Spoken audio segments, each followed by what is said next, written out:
আমার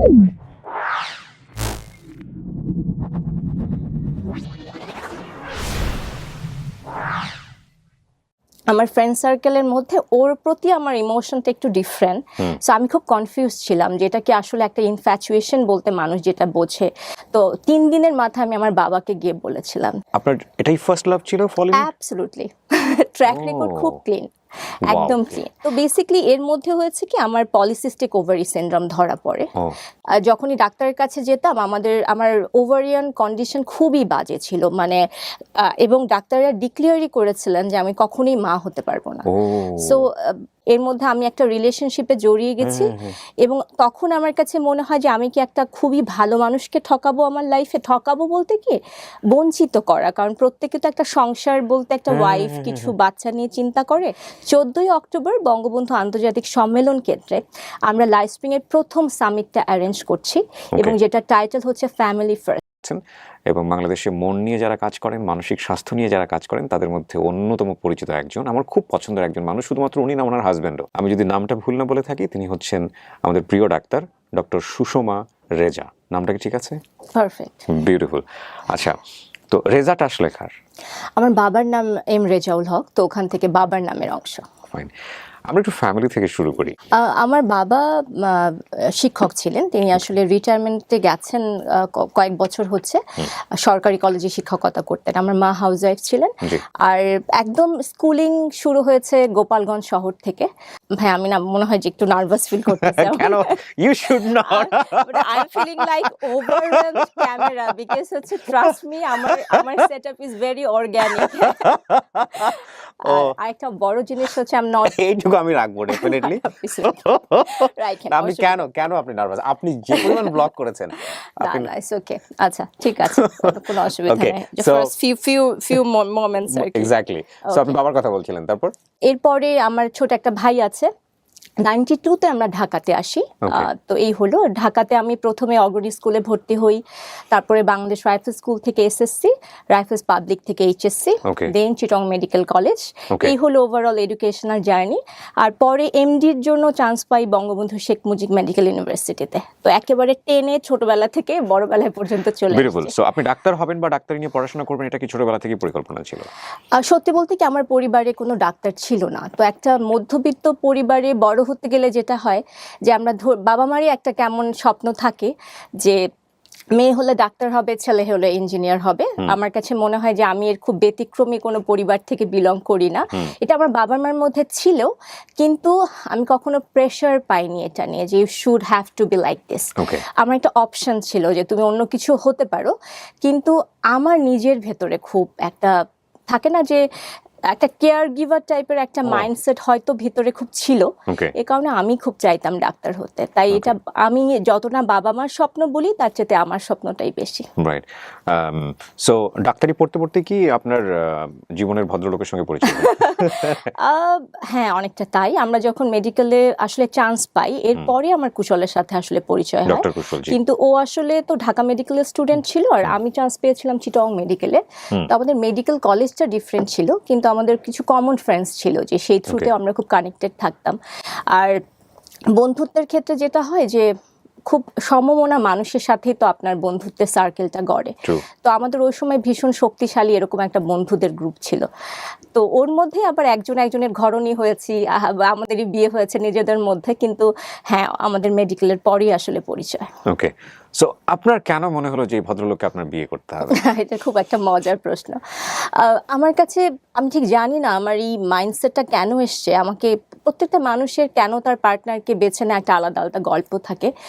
আমার ওই জায়গাটাতে মানুষটা দেখতে কেমন বা তার শারীরিক সৌন্দর্যটা আমার মনে হয় যে আমার লিস্টে অনেক নিচে থাকতো সব সময়। By the way, he looks very nice. না, absolutely I am not saying that. আসলে আমি ওটা অন্য একটা পয়েন্ট অফ ভিউ থেকে আনতে চাচ্ছিলাম, কারণ আমার ওই সময়টাতে হতো কি, আমরা তো খুব সমবয়সী কয়েকজন একসাথে থাকতাম। ওখান থেকেও যে একেবারে কিছু মানুষ আমার পর্যন্ত আসেনি সেটা না। তো ওটা থেকে আমি আলাদা করতে যে আমার হাজব্যান্ডের কিছু জিনিস আমার কাছে খুবই খুবই ভালো লাগতো, যে আমি কখনো তাকে হিপোক্রেসি করতে দেখিনি, মানে আমাদের হিপোক্রেসি বলতে কি একটা মানুষের সামনেটা যেরকম পেছনেরটা পেছনটা সেরকম, অন্যরকম। এটা বোঝা, সততা ব্যাপারটা আমি ধরতে পারতাম, এতটুকুন কমন সেন্স তো আমাদের আছে। আর আমার কাছে যেটা মনে হয় যে লয়্যালটির যে প্রশ্নটা আছে, এটা আসলে খুব মানে আমি, কেউ তো কাউকে শিখিয়ে দেয় না কিভাবে বুঝবেন মানুষটা লয়াল, কিন্তু কিছু সায়েন্স তো থাকে যেটা দেখে আপনি বুঝতে পারেন। আর ও নিজে খুব ফ্যামিলি ওরিয়েন্টেড পারসন, ওকে। এবং আমাদের ভ্যালু সিস্টেমের মধ্যে কিছু জিনিসের মিল ছিল, যেরকম একই সাথে আমরা অনেকে আছি, আমরা সবাই কাছাকাছি বয়সী, কিন্তু আমার কাছে মনে হয় ওই জায়গা থেকে ম্যাচিউরিটির পয়েন্ট অফ ভিউ থেকেও একটু আগানো ছিল, জিনিসগুলো কম্পোস্ট ওয়েতে চিন্তা করতে পারতো। আমি কিন্তু ভীষণ এক্সট্রোভার্ট, কিন্তু আমার হাজব্যান্ড একেবারে ইন্ট্রোভার্ট, তো হয়তো আমি জানি না যে একটা অপোজিট হ্যাঁ, পোল এটা অ্যাট্রাক্ট করে, আমার হয়তো ওই কামনেসটাই ভালো লাগতো, আমার ওই অস্থিরতাটা চেতে। তো সামহাও একটা সময় তো বুঝে যাই আমরা আসলে যে মানুষটার প্রতি একটা সাইকোলজিক্যাল ডিপেন্ডেন্সি। সত্যি বলতে আমার এই কুশলের সাথে পরিচয়ের গল্পটা খুব ইন্টারেস্টিং। আমি আসলে যখন মনে করছিলাম যে আমার ফ্রেন্ড সার্কেলের মধ্যে ওর প্রতি আমার ইমোশনটা একটু ডিফারেন্ট, সো আমি খুব কনফিউজ ছিলাম যে এটা কি আসলে একটা ইনফ্যাচুয়েশন বলতে মানুষ যেটা বোঝে, বা আমি হয়তো মেজার করতে পারছি না যে ঠিক আছে কিনা। তো 3 দিনের মাথায় আমি আমার বাবাকে গিয়ে বলেছিলাম যে আমি খুবই কনফিউজড, আমার কাছে মনে হয়, কারণ এর আগে আমার মা আমাকে মুরগির বাচ্চার মতো পেলেছেন। বাই দ্য ওয়ে, আমি আপনাকে, আমরা যদি বলতে কোনো সমস্যা নাকি, জি। সেটা হচ্ছে যে আপনার এটাই ফার্স্ট লাভ ছিল ফলিউড? অ্যাবসলিউটলি, ট্র্যাক রেকর্ড ও। খুব ক্লিন, Wow. একদম ক্লিন। আমার মাও যে বললাম আমার সাথে সাথে স্কুল কলেজে গিয়েছেন, হ্যাঁ। আবার বাড়ি এনেছেন, আমার মা একেবারেই ট্রাস্ট করতে পারতেন না, মানে যে আমি সোশ্যালাইজ বুঝতে করি, পেরেছি। ফ্রেন্ড সার্কেল যাই, বুঝতে পেরেছি। কিন্তু মা কি করতেন, কোথাও নামিয়ে গিয়েও বাইরে ওয়েট করতেন, মানে খুবই খারাপ অবস্থা আর কি। বাট আমি এখন মনে করি দ্যাট ওয়াজ এক্সেলেন্ট, আমার মনে হয় যে লাইফে ওটারও ওই এক্সপেরিয়েন্সটারও দরকার দরকার আছে। আছে। তবে বাবাকে গিয়ে শেয়ার করলেন, মানে বাবা কি খুব আমার বাবার সাথে আমার ফ্রেন্ডশিপটা খুবই অস্বাভাবিক লেভেলের, আমার কাছে মনে হয় যে তখন আমি আশেপাশে এরকমটা অতটা দেখে অভ্যস্ত না, কিন্তু আমার বাবার সাথে কি আমার বাবা আমাকে অসম্ভব মতামত দেওয়া টাইপের পার্সোনালিটিতে বড় করেছেন। মানে আমি যখন খাবার টেবিলেও খেতে বসতাম, কোন একটা রাজনৈতিক আলাপ হতো যেটা হয়তো আমার মাথার উপর দিয়ে যাচ্ছে, কিন্তু বাবা জিজ্ঞেস করতেন তোমার কি মনে হয়। সো আমার ওই তোমার কি মনে হয় ইম্পর্টেন্স দেয়াটা।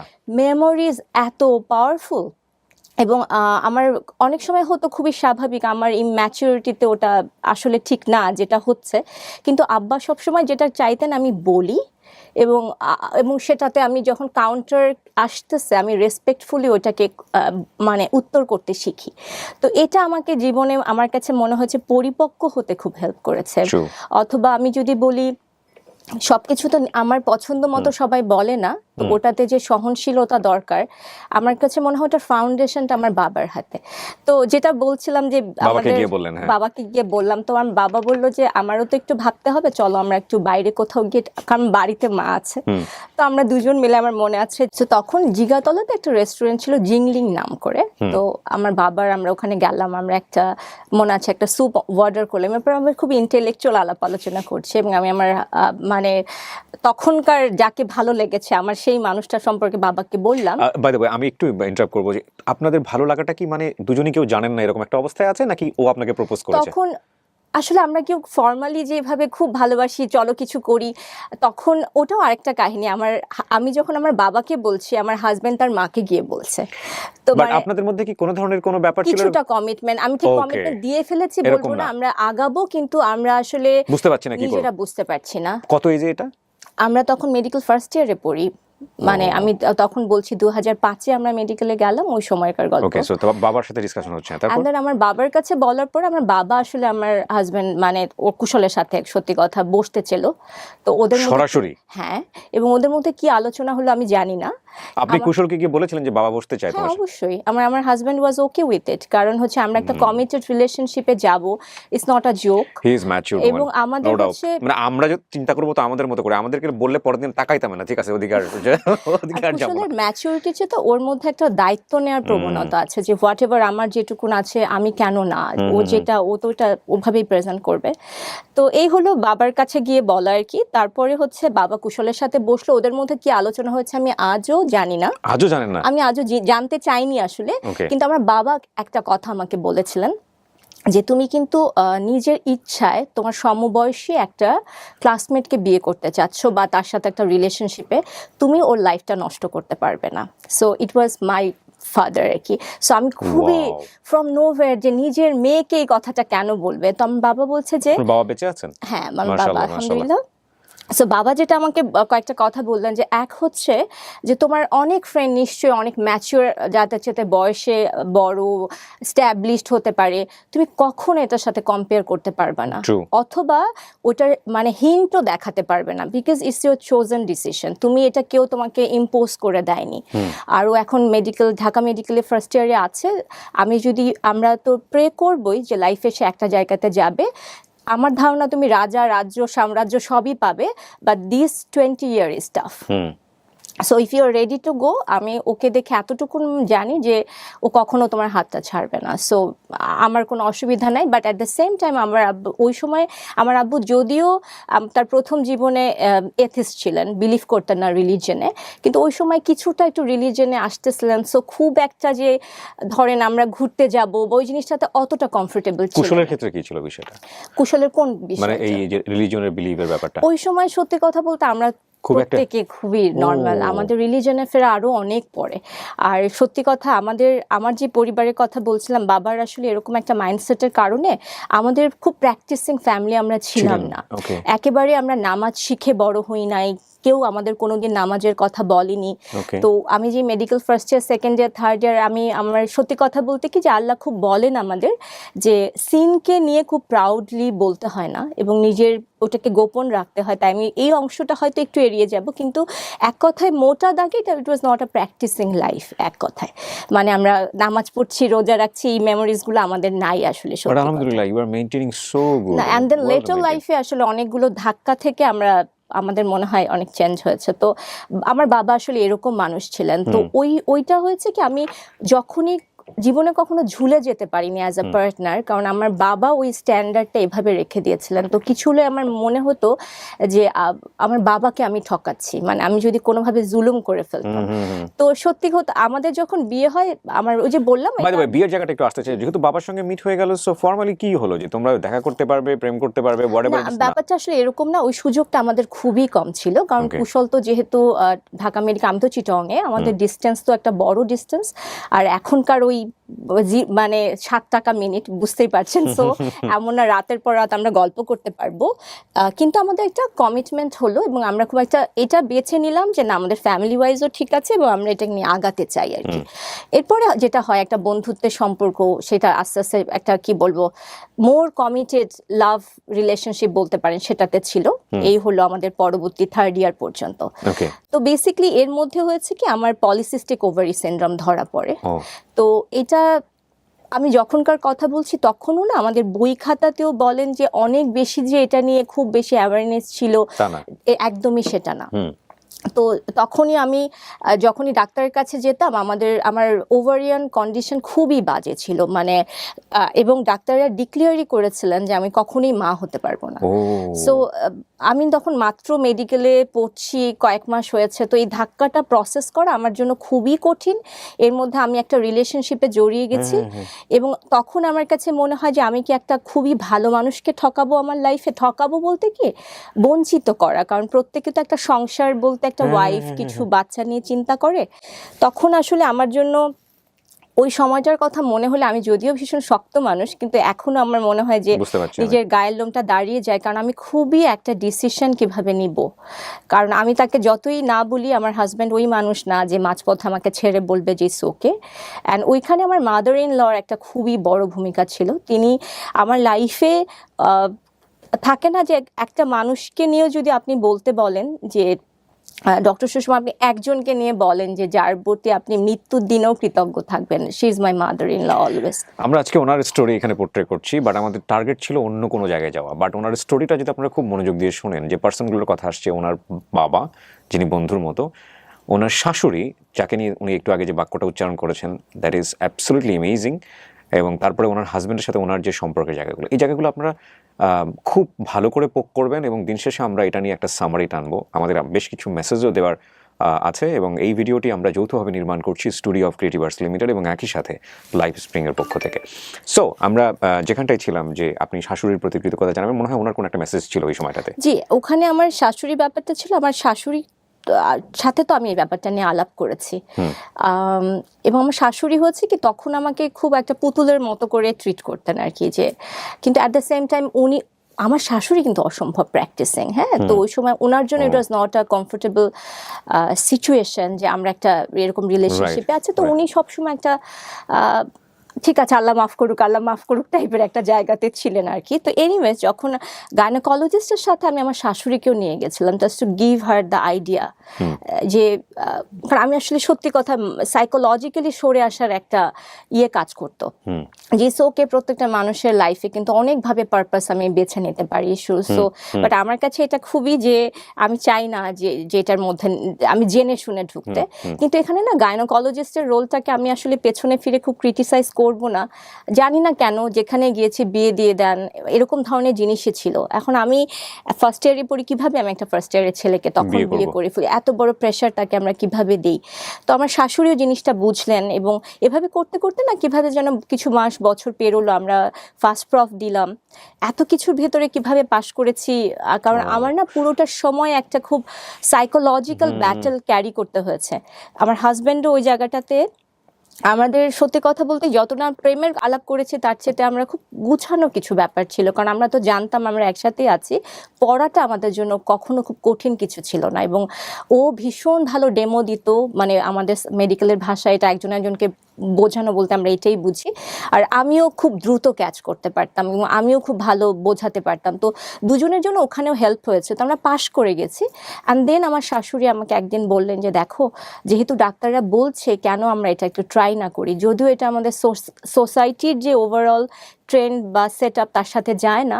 আমার শ্বশুর কিন্তু বুয়েটের প্রফেসর ছিলেন, তো আমরা বুয়েটে থাকতাম, সবাই প্রফেসর, তো এরা তো একটা 21 বছর 22 বছরের ছেলেকে বিয়ে দেওয়ার ওই সাইকোলজিক্যাল প্রিপারেশনটা নাই। এবং শাশুড়ি একটা কথা আমাকে বলেছিলেন যে তুমি যে পিছনে হটতে চাচ্ছ, তুমি কিভাবে জানো যে কুশলের যদি আরেকটা মেয়ের সাথে বিয়ে হয় যে তার ঘর ভর্তি মানে ছেলে মেয়ে থাকবে, সো আল্লাহ যদি এই ডিসিশনটার কারণে আমাকে কার্স করতে চান তাহলে আমি কোনোদিন আমার ছেলের ঘরে একটা বাচ্চা নাও দেখতে পারি, কিন্তু ওই জায়গা থেকে আমি তো তোমার জায়গাতে আমি তো একটা মেয়েকে ঠকাতে পারি না। তো উনি বলেছেন যে আমার দুনিয়ার কিছু আসে যায় না, আই ওয়ান্ট যে তোমরা ভালো থাকো। এবং সত্যি কথা আমাদের যখন আক্ত হয় ওটা কিন্তু আমরা আমাদের গ্রেটার ফ্যামিলি মেম্বার সবাইকে জানাই নাই, ইভেন ফ্রেন্ডস অ্যান্ড ফ্যামিলিতে না। আমরা যখন তো ওই সময় আমার শাশুড়ি ছিল আমাদের আক্তটা করা থাক, ফ্যামিলিগতভাবেও আমরা জানি আল্লাহ যদি আমাদের ব্লেস করেন আমরা পাবলিকলি করব, পড়তে থাকো তোমরা, কারণ এটা তো আসলে একই জিনিস, প্রেম করে কেউ জানে না আর আমি জানি তোমাদের একটা রিলেশনশিপ আছে, we are more comfortable. So এভাবে আসলে আমাদের খুব ঘরোয়াভাবে আমাদের বিয়েটা হয় আর কি, খুবই অদ্ভুত বিয়ে। মনে হয় যে আগের দিন চিটং থেকে এসেছি, বিয়ে করে একদিন পরে আবার চিটংয়ে চলে গেছি। ইট ওয়াজ জাস্ট মানে আমার মনে হয় যে আমরা নিজেরাও আসলে প্রসেস করতে পারি নাই। তার মানে বিষয়টা কিরকম হলো যে আপনার এই প্রবলেমটার কারণেই আর্লি ম্যারেজ এবং প্রবলেমটাকে না তখন খুবই ভয়ঙ্কর ভাবে প্রেজেন্ট করা হয়েছিল। আজকে যত তাড়াতাড়ি পারো বিয়ে করা, আদারওয়াইজ ডিলে হয়ে যাবে ছিল না, কিন্তু এখন যেরকম আমরা পলিসিস্টিক ওভারি সিনড্রোম, আমি তো প্রচুর পেশেন্ট দেখি ডার্মাটোলজিতে, পলিসিস্টিক ওভারি সিনড্রোমের একটা স্কিন ম্যানিফেস্টেশন হচ্ছে একনি, ব্রণ, অবাঞ্ছিত লোম, মাথায় চুল পড়ে যাওয়া। আমার কাছে একটা মেয়ে আসলে আমি বাড়তি 2 মিনিট খরচ করি, কারণ আমি জার্নিটার ভেতরে ছিলাম।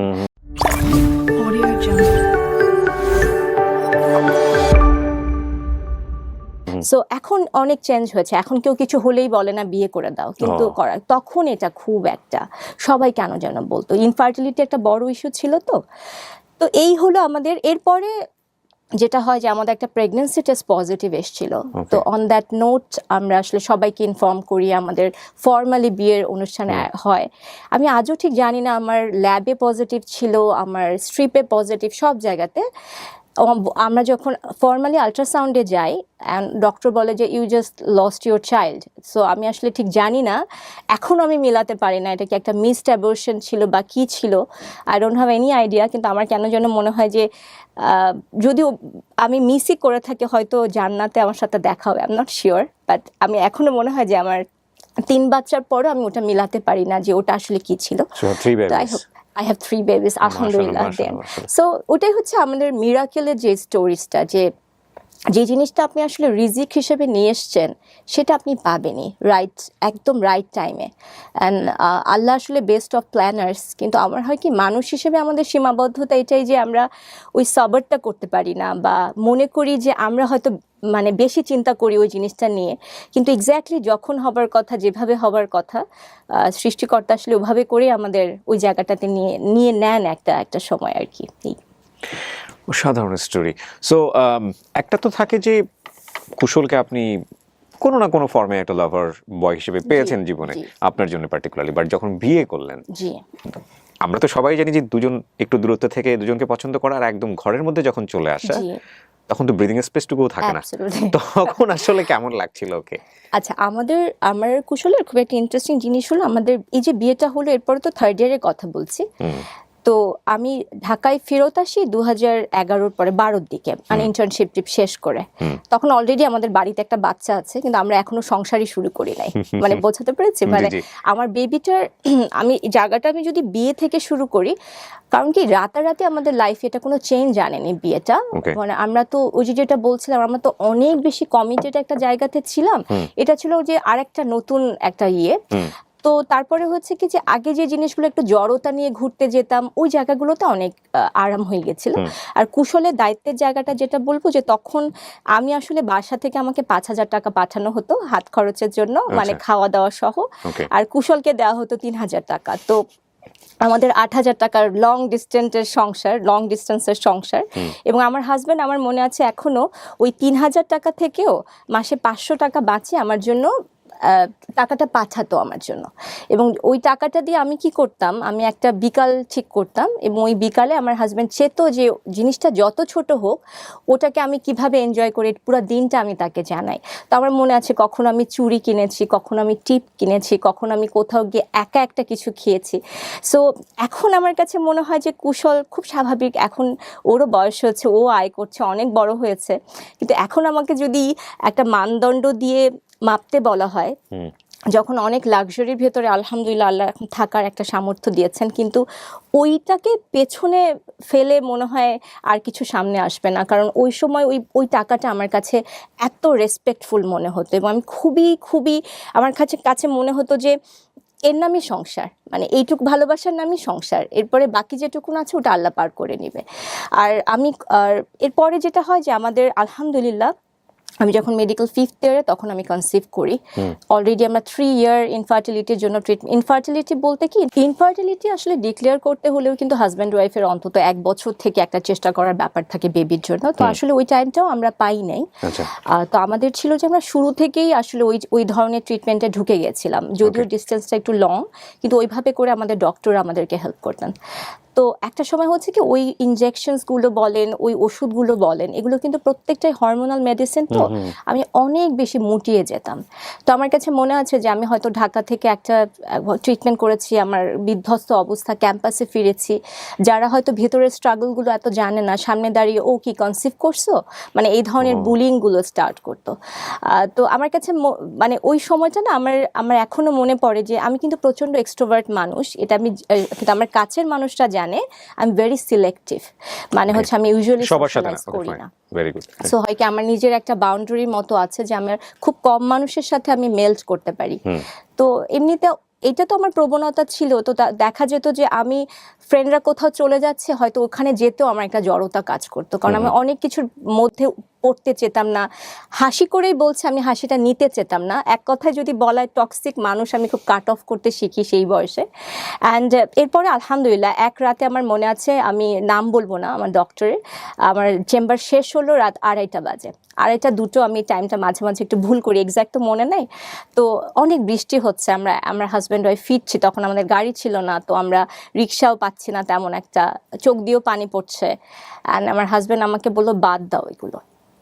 অনেক তো হয়েছে, বাদ দাও, অ্যান্ড জাস্ট হচ্ছে যে ফাইন্ড ডিফারেন্ট পারপাস, এটাতে আমাদের আটকে যাওয়াটা ইজ নট, এটা মেক সেন্স করে না। হ্যাঁ, তো আমরা আমরা অন্য কিছু ট্রাই করব। অন্য কিছু বলতে তখন আমরা বলতাম হয়তো আমরা পথ শিশুদের নিয়ে কিছু করব, অটিজম বাচ্চাদের, স্পেশাল চাইল্ডদের নিয়ে। তখন কিন্তু আমরা 5th ইয়ারে পড়ি, তো ওরকম একটা কাহিনী আমার মনে আছে যে আমি যখন সব ওষুধ টষুধ ইউজ করা একদম বাদ দিয়ে দিলাম, ওয়ান ফাইন মর্নিং আমি এক্সপ্লোর করলাম যে আলহামদুলিল্লাহ যে আমার প্রেগনেন্সি টেস্ট পজিটিভ আসে। কিন্তু ওটাও আমি থ্রেটেন্ড অ্যাবর্শনের ভেতরে গেছি। ওই গল্পটা বললে আরেকটা ইমোশনাল জার্নি হবে, আমি স্কিপ করছি। বাট মনে আছে ফার্স্ট চাইল্ড এত বছর পরে, এবং গাইনোকোলজিস্ট, আমি খুব কাঁদছি যে আমি এই বাচ্চাটাও লুজ করছি। তখন আমাকে উনি মনে আছে যে মনিটরটা ঘুরিয়ে দেখো তোমার কি সুন্দর, মানে ওটাকে সুইমিং করছে, হ্যাঁ ও সাঁতার কাটছে, মানে ও বেঁচে আছে। তো এই বেঁচে আছে যে খবরটা আমার কাছে মনে হয় যে ওই সময় কত আর বয়স হবে, মানে এত খুশি মনে হয় অন্য কোনো কিছুতে হই নাই। তো আলহামদুলিল্লাহ এরপর আমার বড় মেয়েটার জন্ম হয়। আমার মেডিকেল মানে ওটাকে কি বল, ফাইনাল প্রফেশনাল এক্সামের জাস্ট হচ্ছে 5.5 মাস বাকি। ওকে, এর মধ্যে তো বুঝতে পারছেন পুরো মেসড আপ, আমার আইটেম পেন্ডিং, আমার অনেক কিছু, কারণ আমি অসুস্থ, আমি কিভাবে এগুলোকে কন্টিনিউ করব। অ্যান্ড দেন আমি প্রিন্সিপালের কাছে একটা অ্যাপ্লিকেশনও করলাম যে আমার অনেকগুলো জিনিস আছে, বাট অ্যাজ আ মাদার আমাকে একটু আমি মানে এটাকে আমি দিতে চাই পরীক্ষাটা। এখানে একটা জিনিস না বললেই না, আমার এই গল্পটা শুনে অনেকের কাছে মনে হতে পারে যে আমি একটা 6 মাসের বাচ্চা, তখন আমাদের পারিবারিক একটা ডিসিশন হলো কিভাবে ওকে হোস্টেলে রাখবো। তো সবাই, আমার শাশুড়ি বললেন ওকে আমি পালবো, কুশল পালবে, তুমি জাস্ট শেষ করে আসো, কারণ শেষ না করলে একবার ও তোমাকে চিনে গেলে আর ছাড়তে যাবে না, তখন তুমি ফেরত গিয়ে ক্যারিয়ারটা শেষ করতে পারবে না, পরে তুমি কিছু না করো। কিন্তু ওই সময় হয় কি যে আমি যখন ওকে ঢাকাতে রেখে 21 দিনের দিন চিটং মেডিকেলে ফেরত যাই, আমার সিজারিয়ান সেকশনের স্কার্ট তখনও একদম যেটাকে বলে, আমি নিজে নিজে ড্রেসিং করতাম, আমার এখনো মনে আছে। আমি ডায়াবেটিক ছিলাম, উন্ড হিল করতে চাইতো না। ডায়াবেটিকও ছিলেন? জি, তো আমার আমার মনে আছে পজিটিভ সলিউশন দিয়ে আয়নার সামনে দাঁড়িয়ে এবং আমি ক্লাসে যাচ্ছি, অ্যান্ড দেন আমি অ্যাপ্লিকেশন করছি।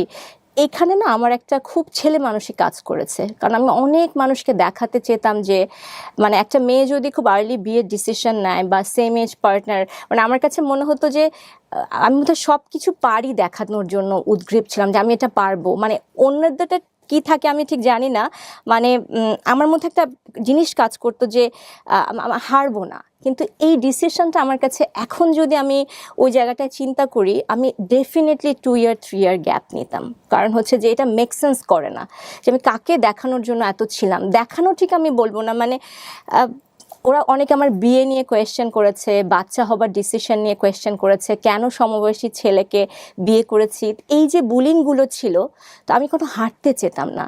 কিন্তু আমি এখন বুঝি যে নিজের উপর অনেক বেশি জুলুম হয়ে যায় যখন আপনি এদের বিরুদ্ধে জিততে চান। তো ওই জুলুমটা আমার উপর হয়েছে, কোনো দরকার ছিল না। একটু কমফোর্টেবলি যাওয়া যেত, 2 বছর পর বাচ্চাটাকে নিয়ে ফিরতে পারতাম। যাই হোক, এখানে একটা মজার ব্যাপার হচ্ছে আল্লাহ ওয়াজ এক্সট্রিমলি মার্সিফুল। চিটং মেডিকেল ফেলের জন্য বিখ্যাত, সবাই ফেল করে। আমরা যদি 100% পরীক্ষা দিই, আমরা 57% হয়তো পাশ করেছি, 43 ফেল, এরকম পার্সেন্টেজ হতো। তো আলহামদুলিল্লাহ আমি কখনো ফেল করি না আমার মেডিকেল লাইফে। এবং আমি ফাইনাল প্রফও যখন দিয়েছি, সো আলহামদুলিল্লাহ ওটা আমি ওয়ার্কিং মাদার হিসেবে ওই জিনিসটাকে আমি ছোট করছি। আমাদের কিন্তু অনেক বড় বড় রোল আছে সমাজে, ওটাও করতে হবে, কিন্তু আমরা জুলুমটা না করে ফেলি নিজের উপর। এক্স্যাক্টলি, আমি খুব মন্ত্রমুগ্ধের মতো শুনছিলাম, এবং আপনাকে বলেছিলাম যে আমি যখন শুরু করি যে আমি যত না ভালো উপস্থাপক তার চেয়ে খুব ভালো একজন শ্রোতা। তবে এটা ঠিক যে আমাকে শোনাতে পারে তার কথাই আমি শুনি, এছাড়া আমি শুনি না। আমি একটা প্রশ্ন বোধহয় করেই ফেলবো যে একটা জিনিস আমরা ইদানিং খুব লক্ষ্য করছি যে পরিবারের মধ্যে বাবা মায়ের সাথে সন্তানদের একটা দূরত্ব তৈরি হচ্ছে, এবং আপনি বোধহয় আপনার এই ব্লগিংয়ে বা আপনার যে ভিডিওগুলো আমরা দেখতে পাই সেখানে বহুবার এই বিষয়গুলো টাচ করেছেন। এটার কারণ কি মনে হয় আপনার কাছে? এই দূরত্বের কারণ কি জেনারেশন গ্যাপ বা অন্য কোনো কিছু কি আছে? আমার কাছে মনে হয় জেনারেশন গ্যাপটা কি আপনার আর আপনার বাবার সময় ছিল না, এটা তো একটা সব সময় ধরে ছিল। এখন আমার জিনিসটাকে সবসময় খুবই মাল্টিফ্যাক্টোরিয়াল লাগছে। আমাদের এই যে আমাদের সন্তান বড় করবার যে প্রক্রিয়াটা, এটা কি কেউ আমাদেরকে শেখায় যে এক্স্যাক্টলি কিভাবে এটা বলার কথা? না, ফ্যামিলি থেকে আমরা ইনহেরিট শিখি। হ্যাঁ, এক্স্যাক্টলি। এবং আমার রাগী বাবা, এবং চান্স হচ্ছে ওই রাগের এক্সপ্রেশনই আমরা আমার বাচ্চার উপর করব।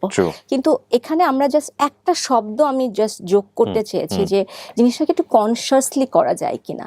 কারণ আপনি যখন আপনার বাচ্চাকে গাধার বাচ্চা ডাকছেন, এটা কিন্তু আপনার জন্য র্যান্ডম একটা ওয়ার্ড, বাট এটা আপনার বাচ্চার জন্য একটা ট্যাগ, এবং এটা একটা সময় বিলিভ করায় I am not good enough. একটা বাচ্চা হঠাৎ কেন বিশ্বাস করবে আমাকে দিয়ে কিছু হবে না, বিকজ ছোট ছোট গাধার বাচ্চা, গরু, ছাগল।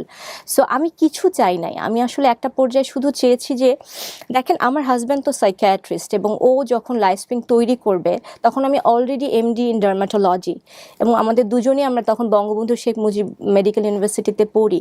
ইট ওয়াজ নট লাইক যে ওর অ্যাজ আ ওয়াইফ আমি লাইফস্প্রিংকে সাপোর্ট করতে চাচ্ছি। তো তখন আমার ক্যাপাসিটিতে আমার কাছে মনে হলো, আমরা যখন সবাই বসে আলাপ করছিলাম, আমি, কুশল, ইয়াহিয়া, ডক্টর মুনমুন আমাদের সাথে শুরু থেকে আছেন, যে ওরা তো কাজ করবে পুরো মেন্টাল হেলথের পুরো জায়গাটাতে, কিছু জায়গায় আমাদের রোল আছে কিনা যে আমরা প্রিভেনশন নিয়ে কথা বলতে পারি।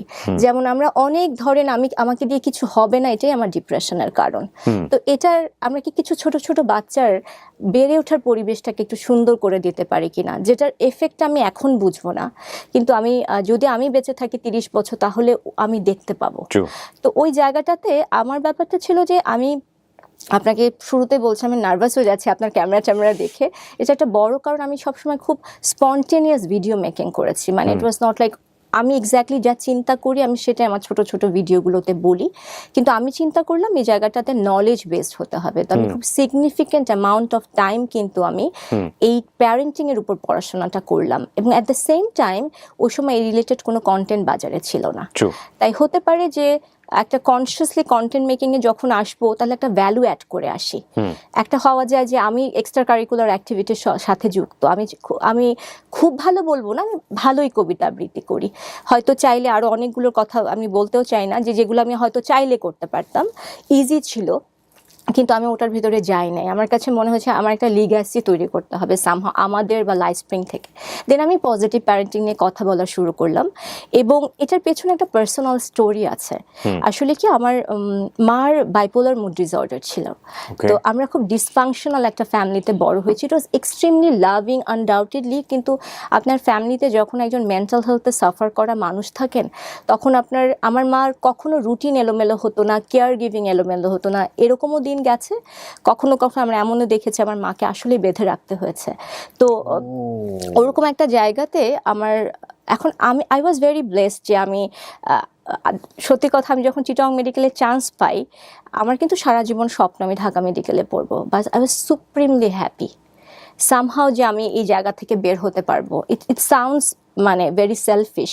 এবং আমার তখন একটা ছোট ভাইও, আমার চেয়ে 4 বছরের ছোট অনিন্দ।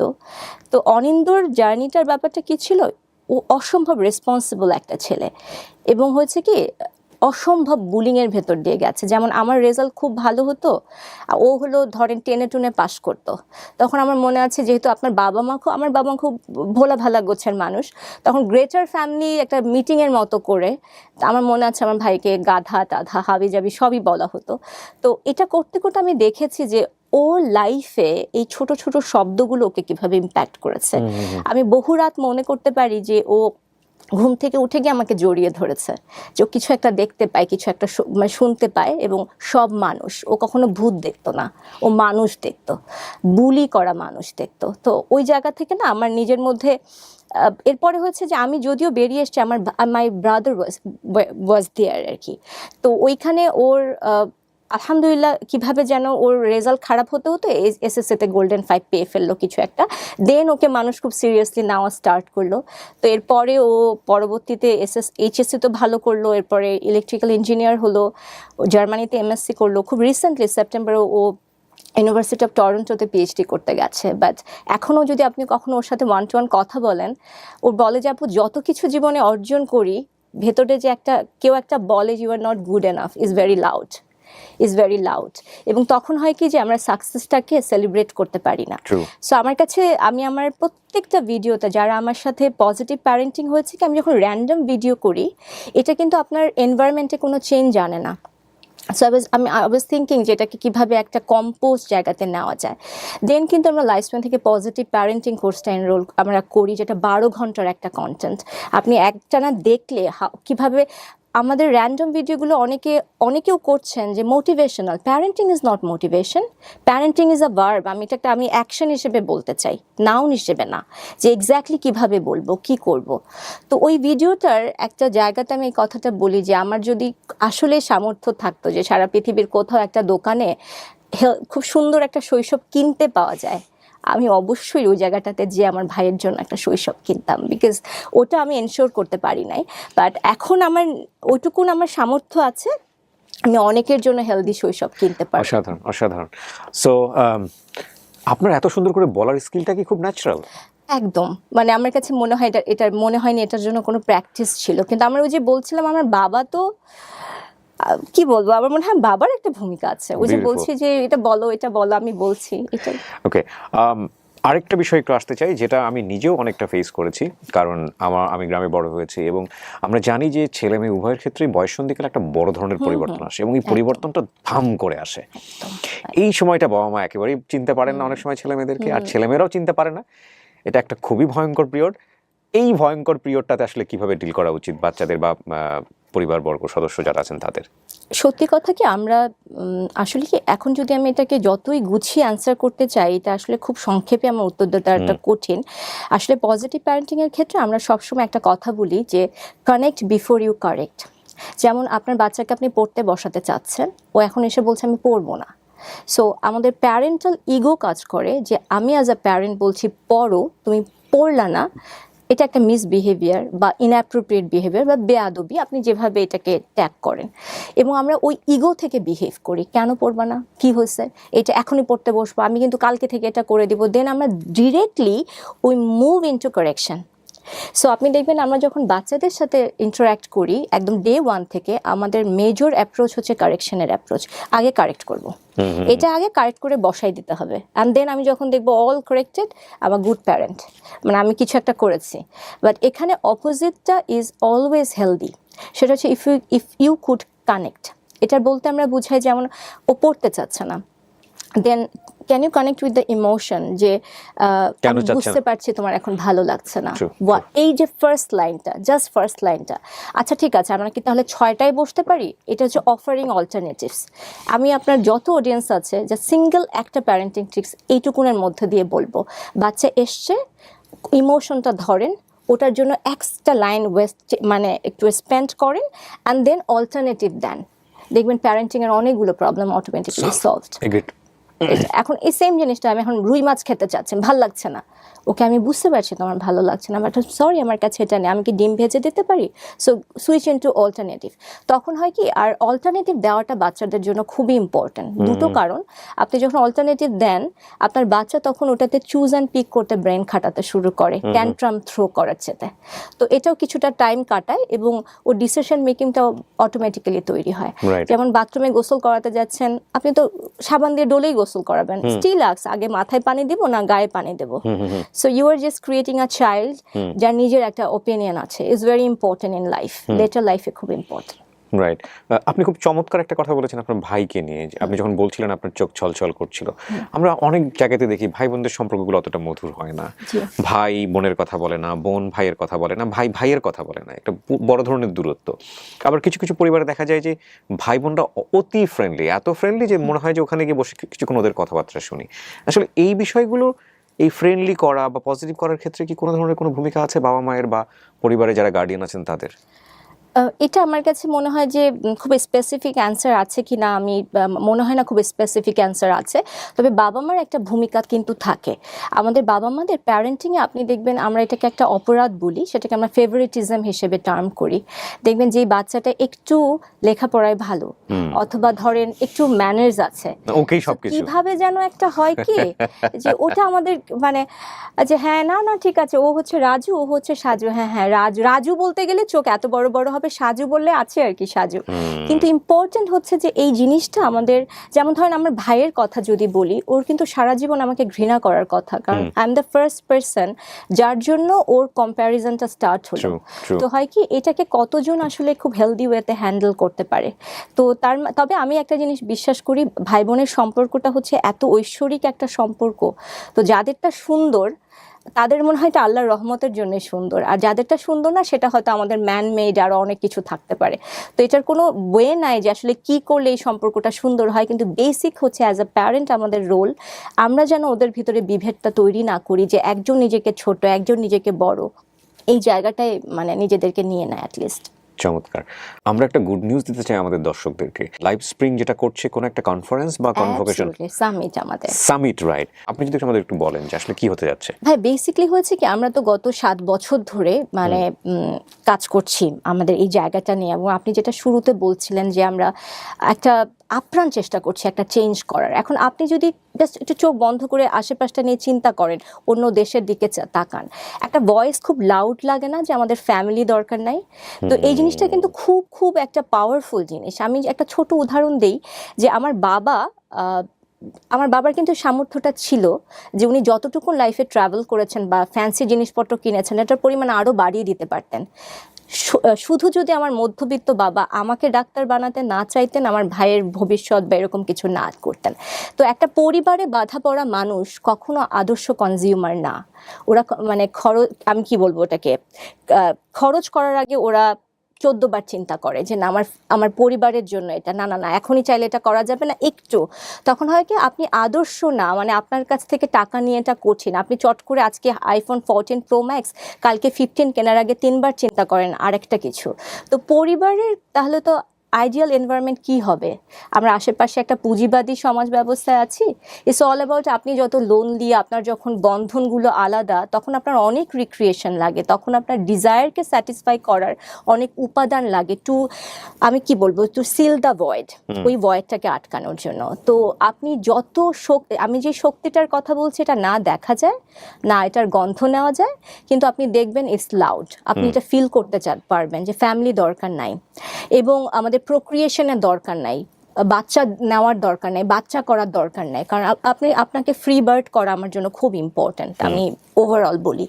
তো আমরা লাইফ স্প্রিং থেকে 7 বছর কি করেছি, আমরা বলেছি পজিটিভ প্যারেন্টিং, বিকজ এটা আমরা প্রায়োরিটাইজ করি। আমরা সেক্সুয়াল হেলথ নিয়ে কথা বলেছি, কোনো কারণ নাই আপনাদের দুটো রিলেশনশিপ যদি ভালো হয় এটাতে আমাদের কতটুকুন ফাইন্যান্সিয়াল বেনিফিট, কিন্তু আমরা এটা নিয়ে কথা বলেছি। আমরা মানুষের প্রিভেনশন নিয়ে বেশি কথা বলেছি।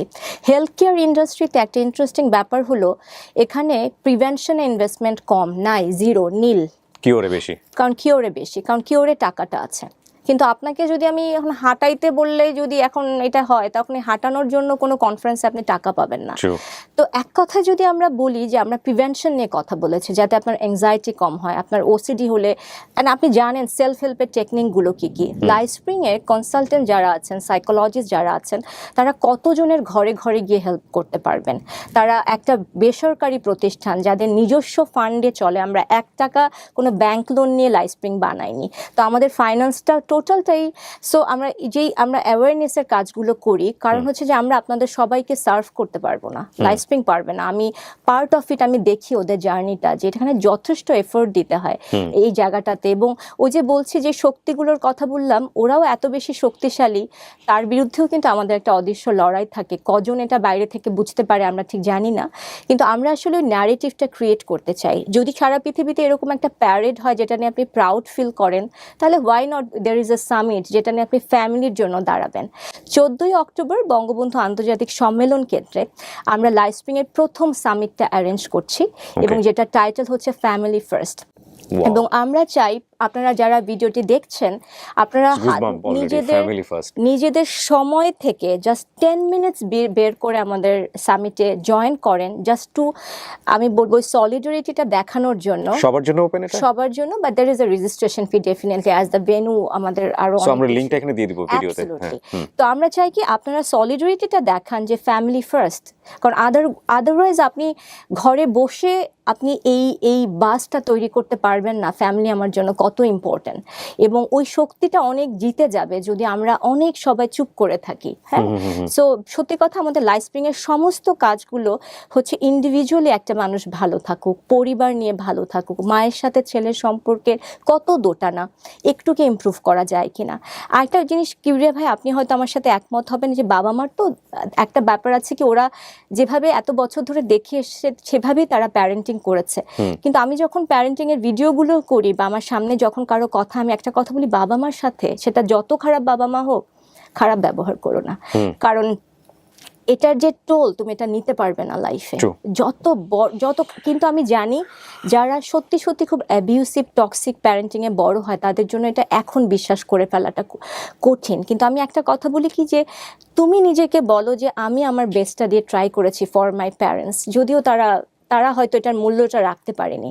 কিন্তু আপনি এখন দেখবেন এমন একটা ট্রেন্ড যে একটা 16 বছরের বাচ্চা তার একটা ক্লার্ক বাবার মানে পারলে শার্টের কলার চেপে ধরে যে True. আমার ওই মোটর সাইকেলটা লাগবে। True, agreed. সো আমরা যদি এত বলতে পারি যে সব বাবা মা খারাপ, তাহলে এই যে তোমাদের জেনারেশনে তোমরা বাবা মাকে পিটাও, সেই বাবা মা আমাদের কাউন্সিলরের কাছে এসে কাঁদে, তোমরা এই অভিশাপের বোঝা নিতে পারবে? অথবা এই দায়িত্বশীলতাটা কবে তৈরি হবে? আমার একটা ফ্যান, তোমার 5টা বন্ধুর আইফোন আছে, তোমার একটা আইফোন লাগে, কিন্তু তোমার যদি দেখার চোখ না থাকে যে আমার বাবার জুতার তলাটা, মানে আমরা এই জেনারেশন চাই না। আমরা একটু, কারণ তোমরাও একদিন বাবা মা হবা, এবং আমি যেটা বললাম যে অভিশাপের বোঝা খুব ভারী, তাই এটা কঠিন একটা জায়গা আসলে। এবং আমি মনে করি যে কাজটি করছে লাইভ স্প্রিং সারা দেশের মানুষের জন্য in a very moderate way, সেটার জন্য তো সাধুবাদ পাওয়াই উচিত। ফ্যামিলি ফার্স্ট যে সামিটটা হচ্ছে সেই সামিটে আপনারা রেজিস্ট্রেশন করে জয়েন করতে পারেন। আমি এতটুকু বলতে পারি যে আমার ঘন্টাখানেকের মতো রেকর্ড হয়েছে, আমি প্রেসাইজ করে হয়তো 40-45 মিনিট আপনাদেরকে দেখাতে পারবো। এই 40-45 মিনিট আমি খুব মন্ত্রমুগ্ধের মতো শুনেছি। Audio Jungle.